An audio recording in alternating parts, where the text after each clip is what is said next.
শোনো, প্রতিটি রাত আসলে এক একটা পরীক্ষা, জীবনের নীরব পরীক্ষাগার, যেখানে তোমার ধৈর্য আর সাহসের পরীক্ষা হয়। ভেবো না রাত শুধু অন্ধকার। মনে রেখো যে রাত যত কালো, তার ভোর ততই উজ্জ্বল। এই অন্ধকারই তোমায় আলোর মূল্য চেনায়। যখন তুমি একা, যখন ভাবছো সব শেষ, ঠিক সেই মুহূর্তেই তুমি সবচেয়ে বড় পরিবর্তনের দৌড়গোড়ায়।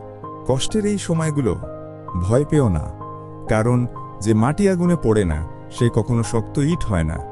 আজকের রাতের বেদনা কালকের বিজয়ের গল্প হবেই। তাই হাল ছেড়ো না বন্ধু। জেনে রেখো, ওই অন্ধকারের ওপারেই ভোরের আলো অপেক্ষা করছে তোমার জন্য। আর যখন তুমি সবচেয়ে অসহায়, তখনই তুমি প্রস্তুত হচ্ছ তোমার সেরা জয়টার জন্য। কারণ রাত যত গভীর হয়, প্রভাত ততই নিকটে আসে। সবকিছুই অসম্ভব মনে হয় যতক্ষণ না সেটি সম্পন্ন হচ্ছে।